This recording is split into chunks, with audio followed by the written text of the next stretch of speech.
Assalamualaikum warahmatullahi wabarakatuh. Apa kabar kalian semua? Pasti baik kan?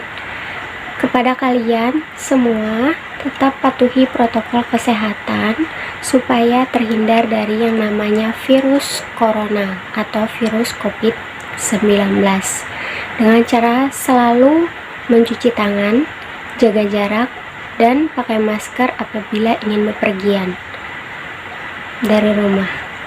Baiklah, pada video kali ini kita akan mempelajari atau membahas tentang teks editorial, yang dimana teks ini sering kita jumpai pada surat kabar atau majalah.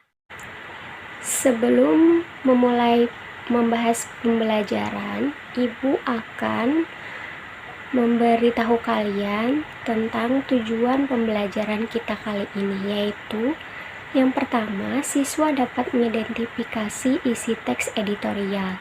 Dan yang kedua, siswa terampil menyeleksi ragam informasi sebagai bahan teks editorial baik secara lisan maupun tulisan.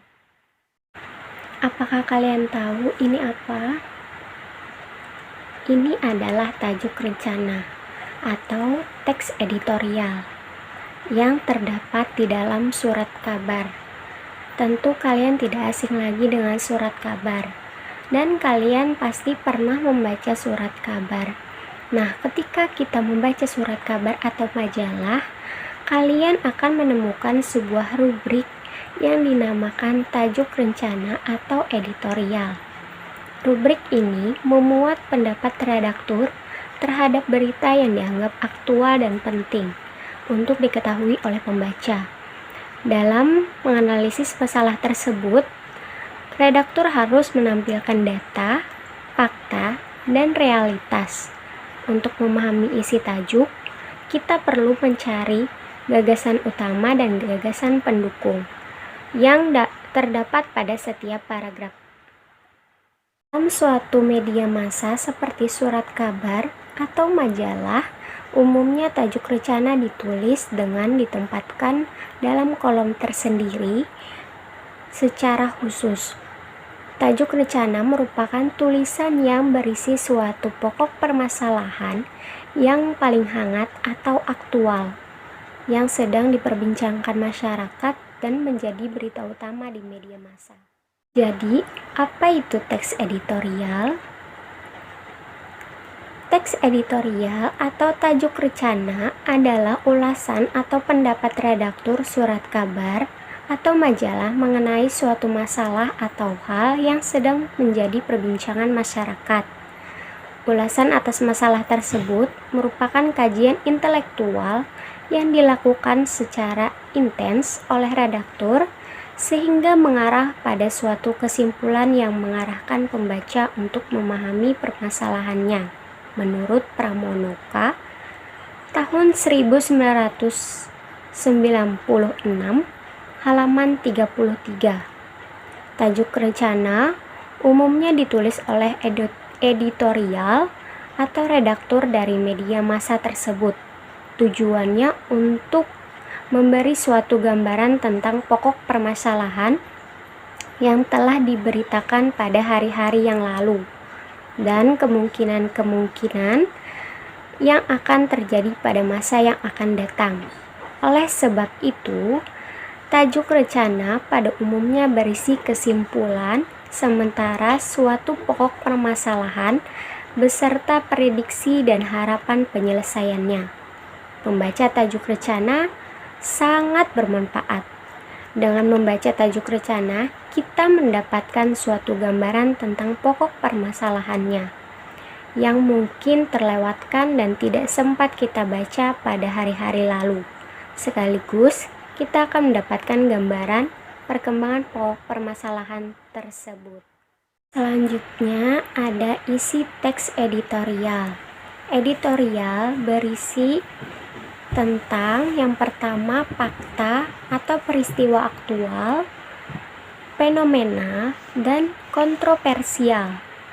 Dan yang kedua, adanya pandangan atau pendapat atau opini redaksi terhadap peristiwa itu.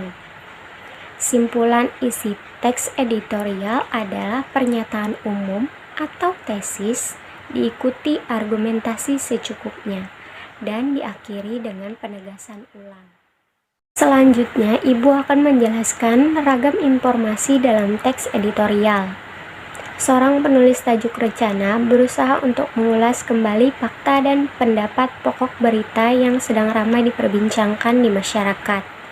Selain mengulas kembali, seorang penulis tajuk rencana berusaha untuk menganalisis, mempertanyakan, dan memprediksi kemungkinan-kemungkinan penyelesaiannya.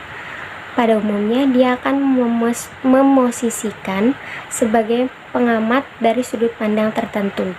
Oleh sebab itu, jika Anda membaca suatu tajuk rencana, kalian harus dapat membedakan pernyataan-pernyataan yang berbentuk opini dengan pernyataan-pernyataan yang berbentuk fakta. Selain itu, kalian harus dapat memahami sudut pandang penulis dalam mengulas dan menyimpulkan apa yang ia uraikan dalam tajuk rencana tersebut. Hal ini sangat penting agar kalian tidak mudah tergiring dalam kesimpulan-kesimpulan suatu tulisan tajuk rencana yang pada umumnya bersifat sementara. Selanjutnya, Ibu akan menjelaskan perbedaan fakta dan opini supaya kalian dapat membedakan apa itu fakta dan apa itu opini. Fakta itu sendiri dalam suatu tajuk rencana surat kabar tua majalah adalah berita mengungkap keadaan yang sebenarnya berdasarkan kenyataan yang ada. Fakta biasanya disertai dengan data-data dan bukti, antara lain ada waktu, tanggal, hari, bulan, tahun, tempat, grafik, tabel, lembar, dan sebagainya yang dapat dijadikan bukti. Dan opini itu sendiri adalah ide, pendapat, dan gagasan dari seseorang terhadap suatu topik atau masalah yang faktual. Dalam opini memuat subjektivitas dari penulis mengenai permasalahan yang diangkat. Dari tajuk rencana yang dimuat, dapat diketahui sikap penerbitan terhadap persoalan dan permasalahan yang aktual. Jadi itu adalah perbedaan fakta dan opini. Nah, selanjutnya struktur teks editorial yang terdiri dari 3 struktur teks editorial. Yang pertama ada pernyataan pendapat atau tesis, berisi sudut pandang penulis terhadap permasalahan yang diangkat berupa pernyataan atau teori yang akan diperkuat oleh argumen. Dan yang kedua argumentasi, yaitu bentuk alasan atau bukti yang digunakan untuk memperkuat pernyataan tesis. Bisa berupa pernyataan umum, data hasil penelitian, pernyataan para ahli, dan fakta-fakta yang dapat dipercaya. Dan yang terakhir, yang ketiga, penegasan ulang pendapat atau reiteration, yaitu berisi penguatan kembali atas pendapat yang telah ditunjang oleh fakta-fakta dalam bagian argumentasi.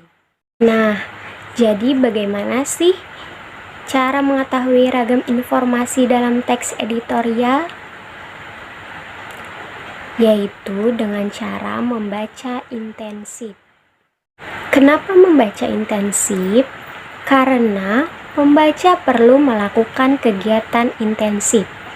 Membaca intensif bertujuan untuk mendapatkan informasi sebagai bahan diskusi dan sarana menentukan sebuah pokok persoalan.